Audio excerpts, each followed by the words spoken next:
Estamos pues celebrando al Señor este día martes, una semana más que el Señor nos permite vivir, y creo que Dios ha estado con nosotros hasta este tiempo y lo seguirá estando todo el tiempo. Dios es bueno y su misericordia es para siempre. Yo creo firmemente esa palabra de que el Señor nos iba a proteger, nos iba a cuidar, y yo creo de corazón que Él lo sigue haciendo. ¿Para cuántos el Señor ha sido bueno, hermanos?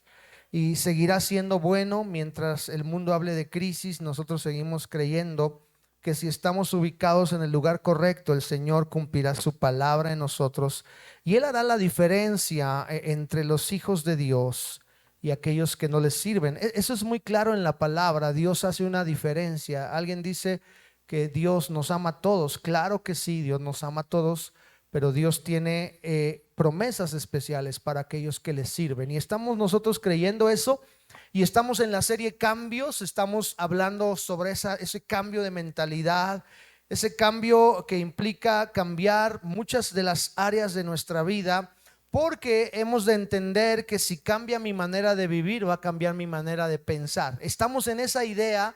No vamos a quitar el dedo del renglón hasta que totalmente seamos transformados en la medida que Dios quiere que seamos, porque recuerde que la transformación es nuestro pase para el arrebatamiento. Mientras tú seas transformado y estés en ese proceso de transformación, entonces cuando Cristo venga por su iglesia, tú serás arrebatado. Por eso urge ser cambiados, pero no solamente para el arrebatamiento, sino para poder vivir una mejor clase de vida. Se busca que la gente que llega a la iglesia pueda cambiar su estilo de vida, y qué maravilloso es poder hablar de eso.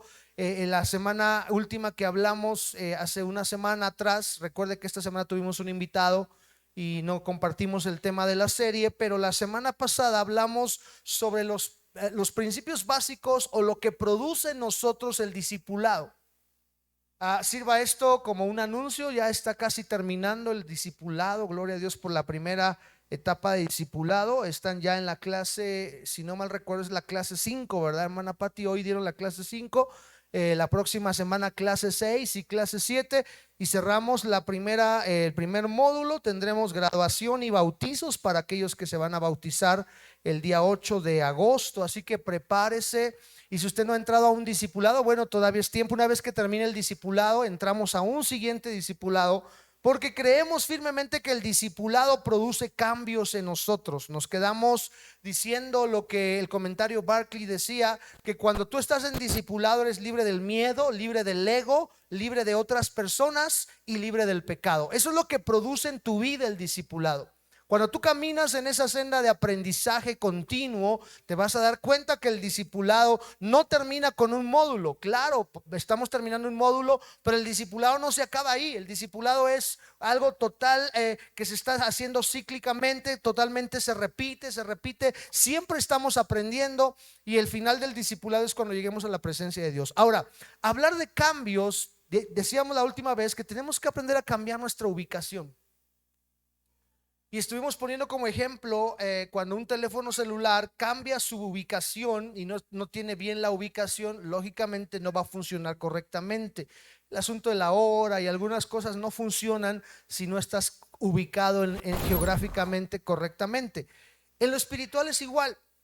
Yo quiero que entendamos algo. Dios tiene un lugar que nos ha asignado a nosotros, donde vamos a ser bendecidos. Y es que yo creo que Dios está en todos lados. Esa es una realidad. Sin embargo, no caemos en panteísmo. Dios se mueve en todos lados, o Dios está en todos lados, pero se manifiesta en lugares específicos y en tiempos específicos. Por eso hemos creído mucho que el discipulado va de la mano y va acompañado del compromiso.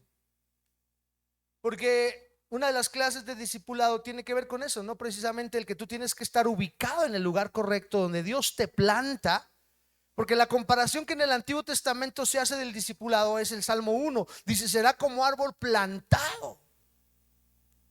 Un cristiano tiene que estar plantado, arraigado en la fe, cimentado en su fe.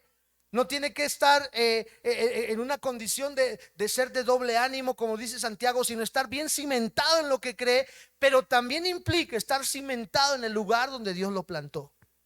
Y a veces Dios nos planta en una congregación. Nosotros estuvimos casi, no sé, aquí está mi mamá, pero yo desde que me acuerdo estuve plantado en la iglesia donde crecí, donde me desarrollé y donde Dios nos llamó a servirle. Todo el tiempo estuvimos plantados, tuvimos problemas y dificultades como cualquier cristiano, sin embargo nos plantamos, pero a veces Dios nos movió. Cuando Dios nos movió, es algo curioso, ¿no? Porque Dios te mueve porque tú no quieres moverte, estás tan cómodo en el lugar donde estás sentado. Te acostumbras a algo. Hace un ratito platicaba con un hermano y le decía, es que a veces estamos tan acostumbrados, tan habituados a una forma y necesitamos sacudirnos esa vieja mentalidad, y eso implica cambiar mi ubicación, ubicarme en el lugar de la bendición, conectarme con la persona correcta. Y por qué no decirlo, escuche bien esto, y no estoy haciendo nada incorrecto, ubicarnos y conectarnos al ministerio correcto. Y esto puede sonar como, el pastor está haciendo proselitismo de la iglesia, quiere que no nos vayamos de aquí. No, no, no. Quiero que entienda algo. Yo he aprendido que si me conecto a la persona correcta en el tiempo correcto, Dios me va a bendecir por obediente. Y le pongo el ejemplo, los discípulos de Jesús, el Señor les dijo, no se vayan de aquí. Y eso nos suena, pues, una instrucción sencilla, pero no era tan sencilla. Recuerde que ellos eran galileos y estaban en Jerusalén. Permanecer en Jerusalén implicaba gastos, implicaba un esfuerzo extra, porque ellos no eran de ahí. Pero Jesús les dijo, ¿quieres que yo te bendiga? ¿Quieres que venga sobre ti el Espíritu Santo? Bueno, quédate en el lugar que yo te digo, no te vayas de aquí. Y hablar de cambios en tu ubicación implica que nosotros necesitamos estar en el lugar correcto, no en Egipto, sino en la tierra prometida. O tal vez no estamos todavía en la tierra prometida. Hay un punto, y yo quiero que veamos el lado positivo del desierto, porque todo el mundo habla del desierto como una etapa difícil. Sí, es difícil, pero es una etapa de aprendizaje. Es una etapa donde Dios te pule, Dios te forma, Dios te forja. Y sobre todo Dios prueba tu corazón para ver qué hay en él. Gloria a Dios por los desiertos. Pero los desiertos tienen que terminar. Yo no puedo estar 40 años dando vueltas y al final morirme en el desierto, todo porque no hubo cambios en mi mentalidad. Recuerde que Moisés es el ejemplo más claro de una persona fuerte, una persona todavía con capacidad para poder entrar a la tierra prometida, pero mentalmente no tenía la capacidad para entrar. No porque fuera un retrasado mental, no lo malentienda, sino porque su mente se había adaptado al desierto. Hay gente que está acostumbrada, y lo voy a decir así, a la mala vida. Y hablando en un contexto, pues, actual, a una mujer que le gusta la mala vida se le llama codependiente, ¿no? O sea, le gusta que le peguen. Y ya se acostumbró y piensa que esa es la manera correcta. No es que si me pega es porque me quiere. Espiritualmente hay cristianos que piensan que la vida cristiana todo el tiempo es estar sufriendo, deprimidos. Claro que sí tenemos que sufrir. No le tengan miedo al sufrimiento, pero el sufrimiento es por una parte, un corto tiempo, dice el apóstol Pedro. Después de que hayáis padecido un tiempo, Dios mismo te va a perfeccionar, te va a establecer, te va a llevar a un proceso de más crecimiento. El sufrimiento es parte de nuestra vida, pero no debe ser todo el tiempo. Hay gente que se acostumbró a sufrir. Eso se llama tener una mentalidad que se ha adaptado. Recuerde que Moisés se había adaptado a eso, se había adaptado aún al pueblo, que por culpa de ese pueblo, tal vez lo vimos la vez pasada, por culpa del pueblo Moisés no entró a la tierra prometida. Ahora, nosotros necesitamos ver que no porque nos esté yendo bien quiere decir que estemos en el lugar correcto. A veces decimos, bueno, es que me está yendo bien, pues entonces yo debo de estar ubicado correctamente. No, vamos a aprender hoy que no porque te vaya bien quiere decir que estás en el lugar correcto. Vamos a mirar entonces hoy cambios en tu ubicación, segunda parte. Vamos a recordar que Jehová le pregunta al hombre, ¿dónde estás tú? Hay un proceso de madurez donde Dios nos confronta y nos dice, ¿dónde te encuentras? Ahora, todos sabemos que Dios es omnipresente, sabe, Él está en todos lados, Él es omnisciente, Él todo lo conoce. Pero Él en algún punto nos pregunta, ¿dónde te encuentras tú? Y esa es la pregunta que nos está haciendo el Señor estos días. ¿En qué lugar me encuentro hoy? ¿Estoy en el lugar que Dios me dijo que estuviera?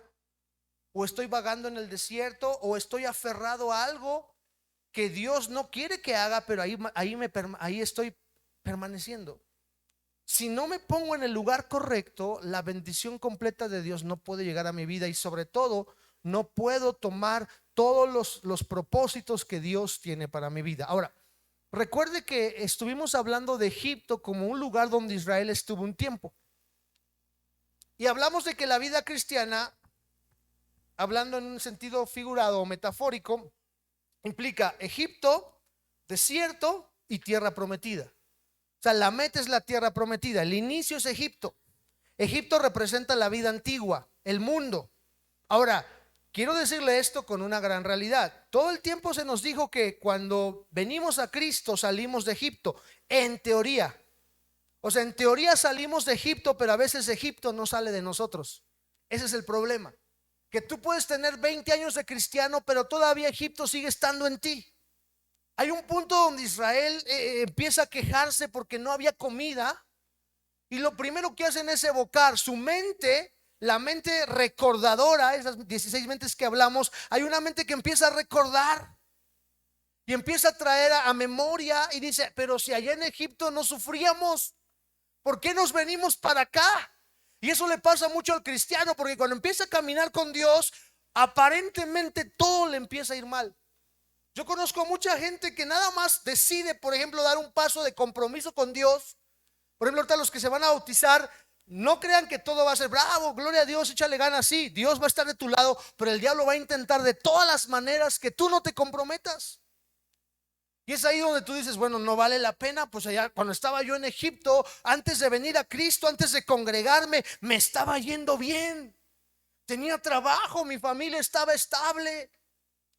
Había bendición, decimos entre comillas. Y es que normalmente no hemos entendido que los procesos de Dios, el desierto al cual Él nos lleva, es para probar lo que hay en mi corazón.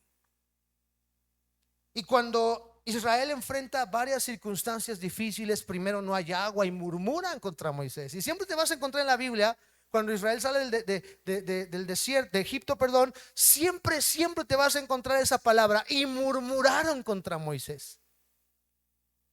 Y suena bonita la palabra murmurar, pero cuando te vas a los originales encuentras que la palabra murmurar es como levantar una revuelta, como ponerse en contra.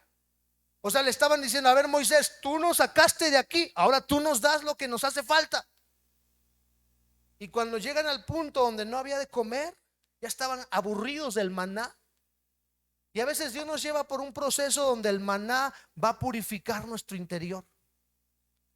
La comida que Dios nos da, hablando en un sentido también espiritual, es una comida que nos limpia. A veces venimos a la iglesia y tal parece que la predicación es completamente para mí. Decía alguien: parece que el pastor me estuvo siguiendo. Es la comida que Dios te da, es el maná que Dios te da. Y ese maná servía para purificar el estómago de los israelitas, porque yo no sé si usted se acuerda y usted entiende, en la Biblia encontramos que Dios está muy preocupado por la salud de su pueblo también, no solo la salud emocional ni la salud espiritual, sino también la salud física. Y eso me pone a temblar, porque nosotros como mexicanos no somos muy cuidadosos de nuestra salud. Tampoco somos adventistas, pero la iglesia adventista maneja mucho el cuidado de su salud. La iglesia adventista no come cerdo, y nosotros le entramos a las carnitas bien sabrosas, ¿verdad? Al chamorro y todo lo que sea puerco. Decía que del puerco nada se desperdicia. Nosotros tratamos, pues decimos, a fin de cuentas todo se santifica con la oración. Claro que sí, pero Israel, además de ser disciplinado en su aspecto de su relación con Dios, también tuvo que ser trabajado en sus hábitos alimenticios. Por eso Dios los llevó a comer un pan diferente. Ahora, si lo aplicamos en el ámbito espiritual, a veces cuando tú vienes a Cristo, Dios empieza a darte un alimento que a lo mejor no te es tan agradable.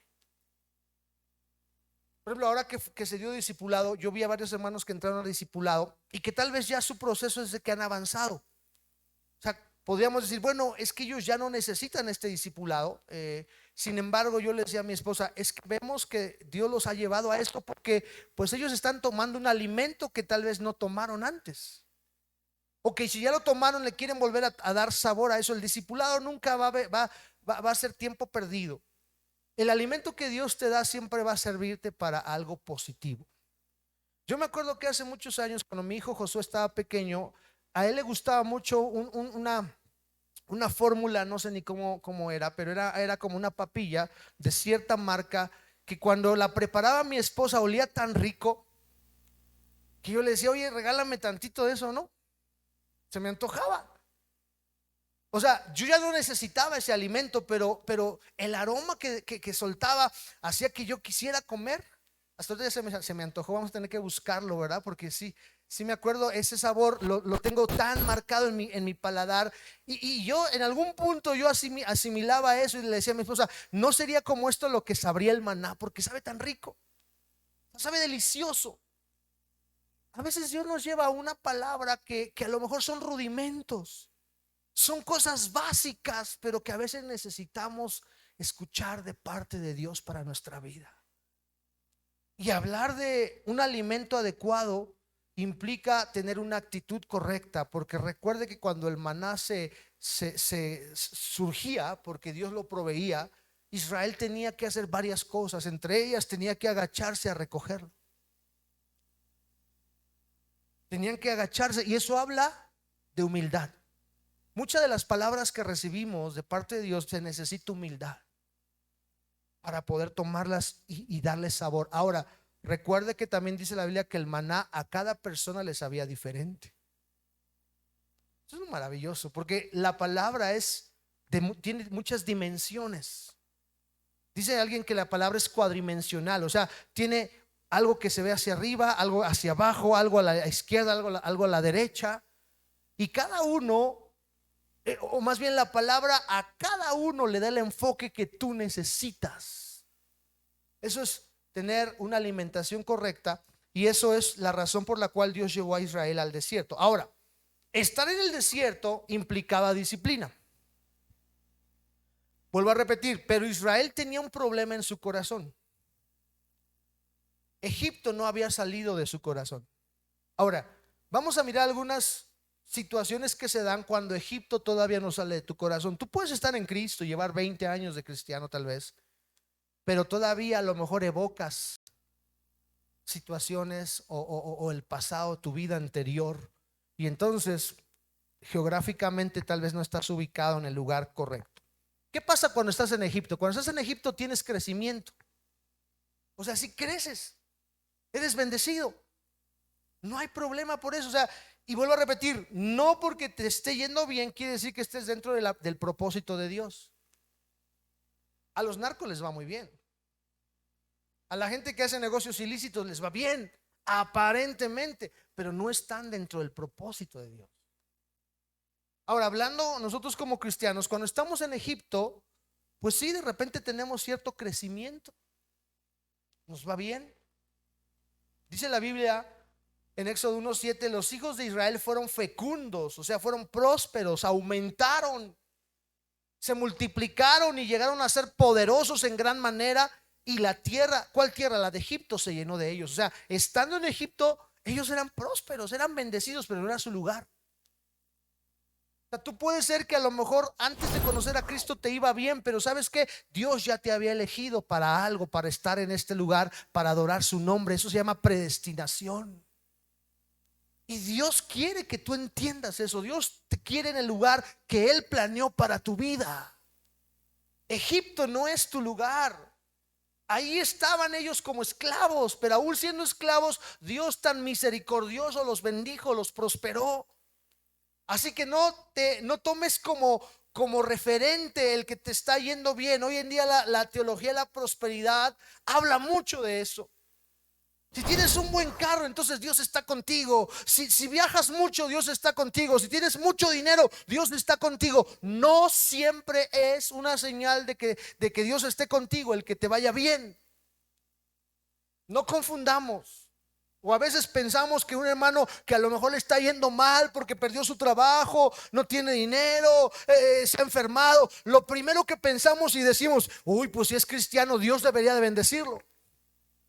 Recuerdo una ocasión como un hombre, y me quedó muy marcado, afrentó a otro hombre y le dijo, mira, yo no voy a la iglesia y me va bien, soy bien pecador y me va bien, y tú que vas a la iglesia te va mal. Algo debes estar haciendo mal. ¿Sabe por qué? Porque es el pensamiento del mundo, el que no conoce a Cristo. Porque muchas veces pensamos que porque te está yendo mal siendo cristiano, quiere decir que Dios no está de tu lado. Y entonces, ¿dónde queda Job? Job fue un hombre que sufrió bastante. Tuvo una temporada terrible, pero Jehová estaba con él. Jehová estaba produciendo algo en su vida. O sea, no creas que siempre el que te vaya bien quiere decir que Dios está contigo, ni tampoco el que te vaya mal quiere decir que Dios te abandonó. Aquí se trata de discernimiento y madurez. Pero tienes que entender que el lugar que Dios tiene para ti no es Egipto, porque en Egipto te puede ir bien, pero no es el lugar que Dios estableció para tu vida. En Egipto te puedes desarrollar, puedes tener éxito, ser poderoso, pero todo esto será momentáneo o a costa de una vida vacía y sin felicidad. Recuerde mucho lo que dice el libro de Proverbios: la bendición de Jehová es la que enriquece y no añade tristeza con ella. Muchas personas están en prosperidad, entre comillas, pero su mentalidad sigue siendo la egipcia. O sea, geográficamente no han cambiado de posición. Todavía siguen pensando como egipcios, perdón. Segunda característica que tienen aquellos que todavía no han salido de Egipto, o que Egipto no sale de ellos, porque puede ser que estés en el desierto, pero Egipto sigue en tu corazón. Ellos tenían que pagar tributo. Algo que el diablo siempre va a cobrarte son los tributos. Dios no te cobra los diezmos. Dios te pide que diezmes, que honres al Señor con tus bienes, pero si tú no lo haces, el diablo te los va a cobrar, y a la mala. Yo aprendí hace tiempo que si yo no diezmo, yo digo, ay, yo estoy atorado en mi diezmo, mejor me lo guardo y lo ocupo. Sucede que esa semana o se nos acaba el gas, que no se nos acababa, o se nos poncha la llanta de un carro, o lo que usted menos se imagine, y resulta que eso que yo dije me lo voy a ahorrar, no voy a diezmar, se lo estoy diezmando al devorador. Eso es lo que sucede cuando tú no has tenido una mentalidad en relación con el crecimiento también en tus finanzas y el poder ser una persona que honre a Dios con tus bienes. Porque a fin de cuentas Israel fue prosperado en Egipto.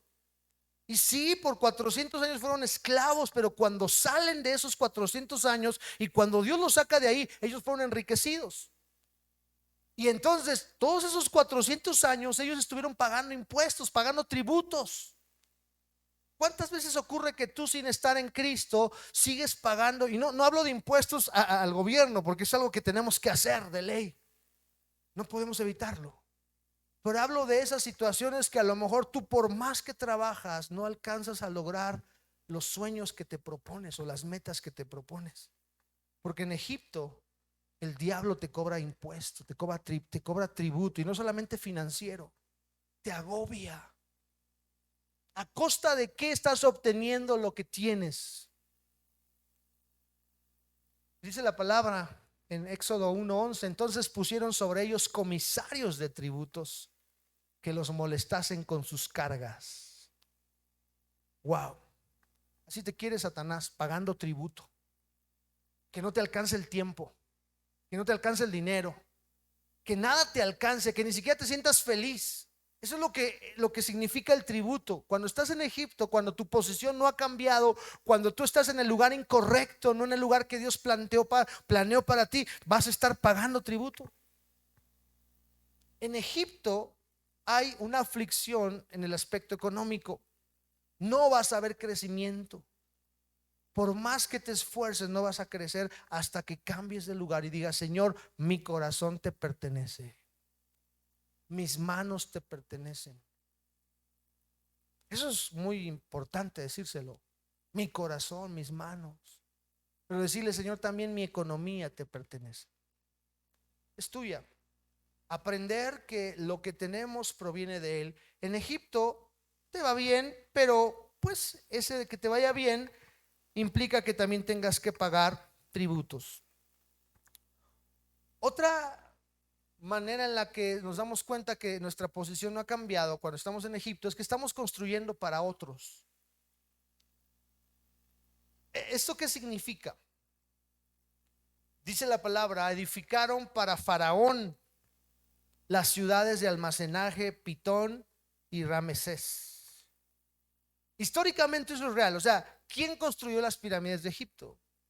¿Quién hizo todo ese esplendor de la cultura egipcia? Bueno, Egipto tuvo pueblos que fueron sus esclavos. En Egipto, estando espiritualmente, tú construyes para otros. A veces edificas casas que no vas a habitar. Terrible esto. Porque estando sin Dios, de repente tú piensas, no, pues ahora sí me va a ir bien, ahora sí voy a hacer bien las cosas. De repente empiezas a edificar, pero en algún punto todavía Egipto no sale de ti y pasa y sucede que lo que tú pensabas que era para tu bien resultó para tu mal, porque no es el momento, no es el tiempo, ni es la manera en la que Dios quiere bendecirte. Estás edificando, estás creando algo, pero no lo produces para ti, lo produces para otros. Ahora, tenemos que aprender como cristianos en esta época de cambios a edificar para la eternidad. ¿Qué tanto estás edificando para la eternidad? El Señor dijo, voy pues a prepararles un lugar para ustedes. Dios no nos va a cobrar cuando lleguemos al cielo, pero es muy cierto y es muy real porque Dios es amor. Pero el amor de Dios se basa en la justicia. ¿Verdad que sí? Y entonces es justo que tú, o sea, tú puedes amar a todos tus hijos, pero si uno de tus hijos no le echa ganas y es flojo y se cuelga de los demás, o sea, tú vas a amarlos a todos, pero a tu hijo flojo que no le echa ganas, pues mira, pues lo siento, te amo, pero tu hermana se esforzó más. Así lo hacemos nosotros, ¿no? Ahora, Dios como un Padre justo también tiene diferentes galardones para aquellos que se esfuerzan. Esa es la realidad. O sea, yo no vivo o no soy salvo por obras. Dios no me salvó por obras. O sea, mis obras son trapos sucios. Eso lo dice el profeta Isaías. O sea, es real. O sea, yo no voy a ser salvo por obras, pero decía un autor, yo vivo para hacer buenas obras. O sea, las obras no me van a salvar, pero una vez que yo soy salvo, entonces mi estilo de vida es hacer buenas obras, invertir en el reino, dar para las misiones, como nos decían el domingo, ¿no? Se estaba platicando yo con el equipo de finanzas y le digo, creo que es tiempo de hacer algo y que esta iglesia empiece a invertir en misiones en otro país. O sea, el hermano nos hablaba de misiones, de lo que hacemos cercanamente. O sea, el repartir el café, el hacer jornadas médicas, el llevar la palabra, el llevar las Biblias. Todo eso son inversiones que hacemos en algo que vemos, algo cercano. Pero el desafío que a mí me quedó el domingo, y de hecho no el domingo, desde la primera vez que vino el pastor, vuelve a surgir en mí ese deseo, porque años atrás la iglesia era una iglesia que apoyaba con el peso misionero. Aquí las mujeres se han de acordar que hubo un tiempo donde se daba el peso misionero que se enviaba precisamente a las misiones mundiales. Y vuelve en mi corazón y le decía al equipo de finanzas, aquí está Lucero y la hermana yo, la verdad, que les dije, vamos a hacer algo, necesitamos sentarnos a planear de qué manera la iglesia puede sembrar en misiones. O sea, porque tenemos que sembrar en lo eterno.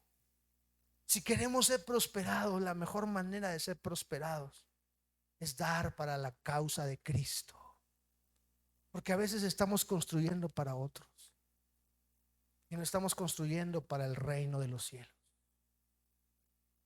Qué interesante es esto, porque la iglesia cristiana tiene una potencia económica tremenda. Es real. O sea, las iglesias cristianas, hermano, usted visite congregaciones cristianas y yo me emociono porque digo, wow, o sea, antes las iglesitas eran pequeñitas y pues a veces hasta las bancas eran de madera, de polines, ¿verdad? Yo me acuerdo, yo llegué a ir a iglesias hace años atrás donde las bancas eran polines, ¿no? Que si no te cuidabas y te salía el clavo por ahí, te picaba o te raspaba el pantalón. Esa era la forma en la que las iglesias estaban. Hoy en día Dios ha dado una visión diferente a la iglesia contemporánea. Y tú ves iglesias contemporáneas donde la inversión de esos templos, dices, wow, son millones de dólares y gloria a Dios por ello. Pero muchas veces no te das cuenta que esas iglesias que tienen millones de dólares o de pesos invertidos en sus templos también tienen millones que mandan a misiones. Gloria a Dios de verdad por aquellas iglesias que tienen una mentalidad misionera. Gloria a Dios por aquellos cristianos que antes de preocuparse por su casa también se preocupan por la casa de Dios. ver cómo puedo yo servir para que la casa del Señor y la obra de Cristo siga adelante. Pero a veces cuando estamos en Egipto estamos construyendo para otros. No nos gusta sembrar en las cosas de Dios. Me acuerdo de un hermano que decía: no, hermano, yo cuando era del mundo, dice, a mí me encantaba invitar las rondas de bebidas a todos. Y el pastor le dijo: y ahora ya no das ya no das ni ofrendas. Porque a veces ocurre así, ¿no? O sea, hay gente que cuando estaba en el mundo era tan generoso que llegaba a la cantina y toda esta ronda va por mi cuenta. Pero llega a la iglesia y no da ni pesos ni nada. O sea, hay un cambio. O sea, construyó para otros. Pero cuando viene a Cristo no está edificando. El apóstol Pablo habla de edificar, de construir con el fundamento principal que es Cristo. Pero cuando Pablo habla de construir, dice: tu principal ángulo, piedra de ángulo, es el Señor. Dice: pero hay algunos que construyen con diferentes materiales.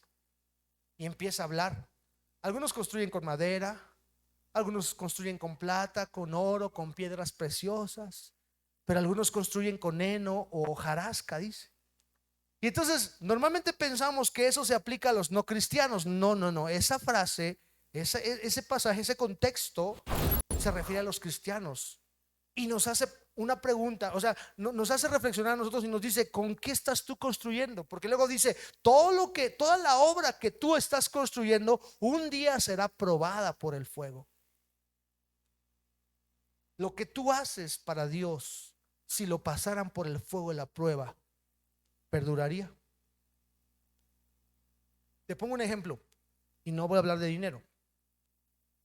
El servicio que tú hoy haces para Dios, el compromiso que hoy tienes tú para Dios, si un día fuera pasado por el fuego de la prueba, ¿aguantarías? Me refiero a que, por ejemplo, tú estás hoy sirviendo en la iglesia muy feliz, muy contento, pero ¿qué pasaría si de repente sucede que alguien te da una zancadilla, espiritualmente hablando? O sea, que te decepcionas de algo, que se te bajan las pilas. O sea, eso es que tu obra sea pasada por el fuego. El que es músico, ¿no? O sea, los primeros días, cuando empezó la iglesia, hermano, aquí está mi esposa. Me acuerdo que cuando empezó la iglesia teníamos, tengo que decirlo, teníamos cultos todos los días. No sé, yo creo que no tenía yo nada que hacer, ¿verdad? Y teníamos culto lunes, martes, miércoles, jueves, viernes, sábado y domingo, todos los días. Y en esos cultos la gente empezó a llegar, la gente cristiana, la gente nuevecita, empezó a querer servir en la música. Y hermano, de repente, de verdad, yo tenía problemas hasta para quién tocara qué día. Hoy tengo al revés problemas. Hoy tengo problemas a ver quién quiere venir a tocar. Antes tenía yo que ver: hoy tú no tocas, hoy tú sí tocas. Era diferente, era tiempos, porque los jóvenes de ese tiempo, la gente que estaba en la alabanza, estaba en su primer amor, en su apogeo. Querían venir y tocar y servir al Señor. Pero cuando vino el fuego de la prueba, para ellos, muchos no aguantaron. A ese fuego de la prueba me refiero. O sea, lo que tú haces hoy un día va a ser pasado por el fuego. Los que están en la entrada, ¿verdad? Deben de hacerlo con excelencia, sonreír a la gente. Bienvenido, hermano, gloria a Dios. Aunque traigas cubrebocas, que se vea la sonrisa, la actitud.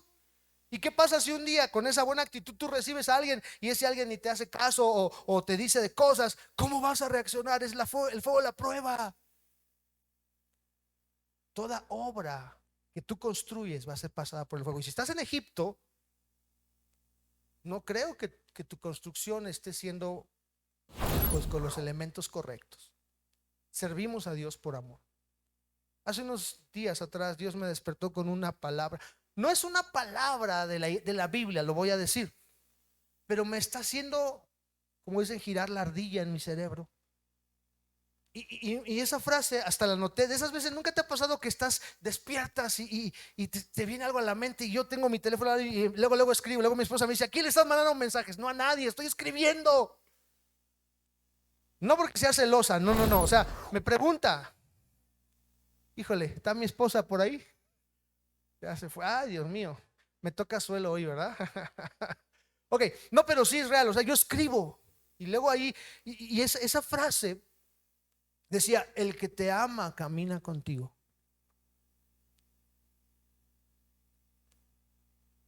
Y entonces Dios me está haciendo chillar la ardilla porque a lo mejor alguien camina contigo porque te ama, a lo mejor no entiende lo que tú estás haciendo, porque a veces hay gente que te sigue, aunque no entiende la visión todavía, pero dice, algo bueno hay aquí. Y yo he aprendido a caminar con gente que amo. A lo mejor hay cosas que no entiendo de ellos y digo, ay Dios mío, ¿por qué me pusiste con él? Pero lo amo y por amor lo voy a seguir. En el camino de Dios es igual. O sea, si tú amas a Dios, vas a caminar con Él y vas a caminar en la visión ministerial donde Dios te plantó. Hay cosas que no vas a entender, pero el amor todo lo soporta, todo lo cree, todo lo sufre, todo lo espera. Lógico que tú tienes que aprender a caminar con la gente que amas, y cuando tú caminas con esa gente que amas, vas a poder construir para tu futuro. Es interesante el asunto de poder construir para otros cuando estás fuera de Egipto. Es maravilloso. O sea, hay una diferencia. Cuando tú estás en Egipto y construyes para otros, no vas a obtener resultado. Pero cuando tú estás fuera de Egipto, cuando ya entendiste, cuando ya maduraste, cuando ya llegaste a un nivel de hombre y mujer de Dios más comprometido, con más sabiduría, con más madurez, ahora sí puedes construir para otros y te va bien. Te pongo un ejemplo. Hace muchos años, me acuerdo que cuando recibí por primera vez la bendición de ser pastor de distrito, pastor de pastores, me acuerdo que había un pastor que ya murió. Muchos de aquí ubican mucho al pastor Rulli, un pastor argentino que muy bonachón. Hace 2 años él partió con el Señor, pero para mí ese hombre fue un referente, un hombre que Dios usó, que dejó su país, se vino a México. Él era más chilango que yo, ¿verdad? O sea, siendo argentino, los que lo conocimos, es un hombre con mucho amor, o fue un hombre con mucho amor. Pero a mí me impactó mucho lo que una ocasión le dijo cuando hubo una transición ministerial. Sale el supervisor, porque nuestra iglesia de Dios maneja que cada 6 años se reelige al supervisor y luego tiene otro lapso de otros 6 años, son 12 años, y luego cambian de supervisor. Cuando hacen el cambio, me acuerdo que estábamos en la entrega del nuevo supervisor y el pastor Rulli se acercó y le dijo, le dio una palmada en la espalda al pastor, al supervisor, y le dijo, mira, yo voy a ser tu escudero. Cuando necesites algo, búscame. Yo te voy a cuidar las espaldas. Se lo dijo, pero no en público. Yo estaba cerca y se lo dijo, cuenta conmigo. Yo quiero que tú crezcas, yo quiero que tú te desarrolles. Y si alguien te ataca a ti, me ataca a mí. Así me quedó tan grabado esas palabras. Y sabe, este hombre lo hizo. Literalmente fue defensor, fue cuidador, fue escudero de este pastor. Pero ¿sabes qué? Lo más maravilloso es que Dios lo bendijo a él también. Porque cuando tú sabes honrar a alguien, Dios también te bendice a ti. Hay una diferencia entre construir en Egipto y construir para otros cuando estás en el camino correcto. Nunca te olvides que todo lo que hacemos para Dios no es en vano.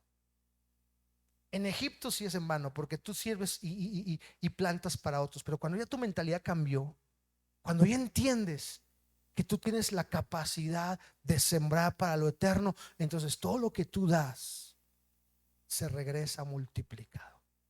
Porque la Biblia dice, y ayer le mandaba un mensaje de texto a algunos de ustedes lo recibieron. Les decía el texto que dice Mateo, aún un vaso de agua que des a alguien porque es profeta, tienes recompensa de profeta. O sea, en Dios, cuando estás en el lugar correcto, cuando ya saliste de Egipto y Egipto salió de tu corazón, cuando tú construyes para otros, cuando tú das algo para otros, Dios también te bendice a ti. Esa es la diferencia de por qué tal vez no nos esté yendo tan bien o nos esté yendo medio mal, porque a lo mejor estamos construyendo todavía con la mentalidad de Egipto. Aprende a honrar. Algo que a mí me ha servido mucho es, y no te voy a decir que ha sido toda la vida. O sea, la verdad, yo reconozco que hubo un tiempo que Dios tuvo que trabajar conmigo en ese sentido, pero ahora he aprendido que es mi bendición poder honrar a otros. Y cuando yo honro a otros, Dios me honra a mí. Y estoy preparando un tema que le voy a dar a servidores en unos días más, porque a todos nos gusta honrar, pero también nos gusta que nos honren, ¿o no? ¿A quién le gusta que le regalen algo? Pues eso es honrar, ¿no? ¿A quién le gusta que le den una palmadita? Eso es honrar. ¿A quién le gusta que oren por él? O sea, eso es honrar. ¿A quién no le gusta que digan, oiga hermanos, gracias por el hermano Carlos Montes que nos está prestando esta máquina sanitizante, porque la nuestra se nos descompusieron? O sea, es padre y bravo, gracias Carlos porque nos estás prestando. O sea, es una bendición, suena bonito, ¿no?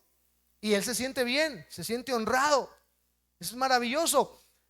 Pero cuando se trata de que honremos a otros más, o que, por ejemplo, cuando se trate, por ejemplo, de que ahora a lo mejor a él lo honré y usted diga, uy, pero pues si yo siempre estoy echando el humo y el pastor nada más le agradece a Carlos y yo soy el que hago todo, ¿verdad? El hermano que tiene el controlito allá atrás va a decir, ay pastor, también agradézcame a mí, ¿no? O sea, la honra es no solamente recibirla, sino saberla dar y también saber, cuando se dé a otros, saber aplaudir. O sea, esa es la realidad. O sea, porque es bonito cuando me honran a mí. Y estoy tomando el ejemplo de Amán. Le decía a mi esposo el otro día, ¿te acuerdas tú de Amán? O sea, Amán era un hombre que le gustaba que lo honraran. Y se sentía bien cuando lo honraban. Porque dice la palabra que en una ocasión con el rey llega con el rey y le dice el rey, a ver Amán, ¿qué le hacemos a aquel con el cual el rey se siente contento? ¿Cómo honramos a alguien? Es como si alguien me dijera, un millonario me dijera, oye tú, ¿cómo hacemos feliz a un hombre? Ah, pues dale un carro, ¿verdad? Y entonces Amán dice en la Biblia que Amán dijo, pensó entre sí, ¿a quién más quedará el rey honrar sino a mí? Porque a veces pensamos que los únicos que merecemos honra somos nosotros. Yo como pastor digo, no, pues es que son mis congregantes, tienen que honrarme. Pero ¿qué pasa cuando la honra no es para ti? Y cuando a ti te toca honrar a otro, como tú quisieras que te honraran a ti. Porque dice la Biblia que Amán le dice el rey, ah, bueno, pues mira, Amán le dice al rey, mira rey, pues porque lo suban en un caballo blanco, que lo rodeen por la ciudad y que digan, así se le hace al hombre que el rey, al cual el rey honra. Y eso lo pensó para él, dijo, así quiero que me hagan. Y cuando el rey le dice, oh, qué chida idea, vientos, órale, pues vamos a hacerlo, pero ahora te vas a encargar de hacerlo y se lo vas a hacer a Mardoqueo. O sea, qué onda, ¿no? A todos nos gusta que nos honren, pero cuando se trata de honrar a otros, lo podemos hacer. Eso es construir para otros. Pero ya cuando construyes para otros en Egipto, en la tierra de bendición, en el lugar correcto, créeme que Dios te bendice abundantemente. Iglesia, nunca perdamos la capacidad de honrar a alguien. Jóvenes, honren a sus padres. Aún con una palabra de papá, gracias porque me das de comer. ¿Saben que eso a nosotros como padres nos honra? Sabemos que es nuestro deber darles de comer. Sabemos que es nuestro deber pagar el internet. Porque hoy en día para los hijos que el internet se les vaya es como si se les fuera el mundo. Me acuerdo cuando había itinerancia porque teníamos un problema en la casa de internet y se iba el internet y mi hijo llegaba, el internet se acabó, ¿qué pasó? Bien asustado, ¿no? Pero ¿cuántas veces tú como hijo le has dicho a papá, gracias papá porque pagas Netflix? Eso es honrar. ¿Cuántas veces le has dicho al hermano que está en la entrada, hermano, gracias porque me sanitiza? Aunque me lo echen los ojos, pero gracias.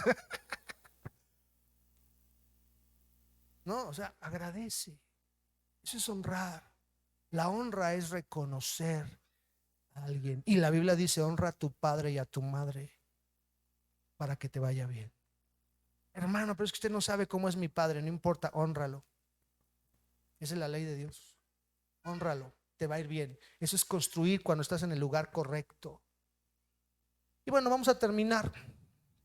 El tiempo se va siempre tan rápido y ya no me contesta esto. ¿Me ayudan, chicos? Denle un clic por favor a la siguiente. Creo que se pasmó. Bien, quiero terminar con esto porque los cambios implica aún cambiar. Y aquí viene algo que, wow, agárrense bien de su silla. Denme un clic por favor. Sí, chicos, arriba, hello. No me da. por favor. Mire, cuando estás en Egipto, hay dos características más: fastidias a los demás. Ay, ¿conoces de esa gente que cómo nos cae gordos o cómo nos causa problemas? O sea, amamos a todos, pero hay hermanitos que a veces hasta les damos la vuelta, ¿no? Porque ya sabemos que nos va a decir, oye, estás engordando, ¿no? Oye, ya tienes más papada. O hay gente que de plano es tan fastidiosa que siempre su charla es de pura queja. O sea, yo a esa gente honestamente a veces, Dios le bendiga, hermanito. Aquí no hay de esos. Aquí no hay, gracias a Dios, de verdad. Dígame, por favor, declare por fe, aquí no hay. Sí. Pero si hay gente que tú dices, esto, mejor le doy la vuelta, mejor me voy de este lado, ¿no? Porque ya sabes que te va a decir hasta de lo que, o sea, hasta lo que no come le hace daño. Cuando estás en Egipto, tienes la capacidad de fastidiar a los demás. Dicen, pero cuanto más los oprimían, hablando del crecimiento de Israel, dice, tanto más se multiplicaban y crecían. Así que, ¿quiénes? Los egipcios estaban fastidiados de los hijos de Israel. ¿Sabes por qué los fastidiaban? Porque Israel no debía estar en Egipto. Y cuando una persona está en el lugar incorrecto, se amarga. ¿Sabe usted un matrimonio que los dos no se aman? O sea, se están fastidiando uno al otro. A ver quién aguanta más. A ver quién pide primero el divorcio. O sea, es un fastidio porque no es el lugar donde debes estar. Israel estaba posicionado en un lugar equivocado. Y al estar posicionado en un lugar equivocado, su corazón no estaba contento. Hay cristianos, hermanos, que por no estar en el lugar correcto, hablando de Dios, no solo de la iglesia, sino ni del ministerio en el que está, sino me refiero a que no se sienten ellos mismos consigo mismo, por así decirlo, menos van a estar bien con Dios. Entonces su corazón se amarga y como resultado van a estar fastidiando a los demás. Y lo más triste es que esa gente se va a quedar sola. ¿Conoce usted a alguien de su familia que es así? Que decimos, ay, el tío, y ahí viene ese tío que, no digo nombres, ¿verdad? Ese tío que, ay, Dios mío, nada más empieza a hablar y es tan molestón, sus palabras hieren. Hay gente, dice la Biblia, que sus palabras son como golpes de espada. ¿Por qué? Porque su posición no es el lugar donde Dios los plantó o donde Dios los puso. Cuando una persona está mal posicionada, su corazón se va a amargar. Y con el primero que se va a desquitar es con el que tenga enfrente. Si es su esposo, le va a tocar. Si son los hijos, les va a tocar. Si es el pastor, hijo, le va a tocar también. A mí me ha tocado cada persona que cómo fastidia. Y no solo de que nos harten, sino que a veces lastiman, porque la palabra fastidiar no solamente es eso, sino no solamente es que te harten, sino que también te causa lastimadura. Hay gente que es tan lastimadora, perdón, porque sencillamente no es su lugar. Eso tiene que ver con carácter. Y cuando hablemos de cambios, tenemos que hablar de cambios en mi carácter, que es el último tema que se va a compartir ya para cerrar esta serie. Porque podemos haber cambiado todo, la posición, la mente, pero si no dejo que Dios transforme mi carácter, moldee mi carácter. Dicen los expertos que el carácter no cambia, pero la Biblia habla de que nuestro carácter debe ser renovado, transformado. Debe de haber cambios en mí, porque si tú no tienes un cambio en tu actitud, vas a fastidiar a los demás. Y ese es el problema que tenemos hoy en día, porque no estás en el lugar correcto. Por eso en las iglesias se necesita, y yo le he dicho a los servidores, ¿te sientes a gusto donde estás? Porque si no te sientes a gusto en la entrada, pues te cambiamos, o sea, porque vas a estar, como estás enojado, como no te sientes a gusto, pues todo el que entre va a estar así de malas. Pues la verdad, o sea, no puedes estar en un lugar donde no te sientes cómodo. Ministerialmente es igual. Imagínense que yo no me sintiera cómodo siendo pastor. Yo amo ser pastor. De verdad que yo sé que, de verdad sé que Dios me llamó, porque si no ya no hubiera aguantado tanto de lo que he aguantado. O sea, yo entiendo de verdad que Dios me llamó, porque he aguantado cosas que no hubiera aguantado en mi naturaleza. Amo lo que estoy haciendo. Y aunque no es un trabajo, es un ministerio, amo lo que hago. Y trato siempre de poner el mejor rostro. Porque es lo que el Espíritu debe poner en nosotros. Si yo no amara ser pastor, ya hubiera dicho, ¿saben qué? Mejor me quedo tocar el piano. Más chido, o sea, ya ni ministro, o sea, ni predico, solo toco el piano y ya. Pero me apasiona lo que hago. Si a usted algo no le gusta, no va a poder hacerlo bien. No va a poder desarrollar el trabajo, el servicio a Dios de una manera correcta. Hace unos días le decía a alguien, mira, los cristianos tenemos gente que nos sirve y le llamamos voluntarios. ¿Por qué voluntarios? Porque son eso, voluntarios.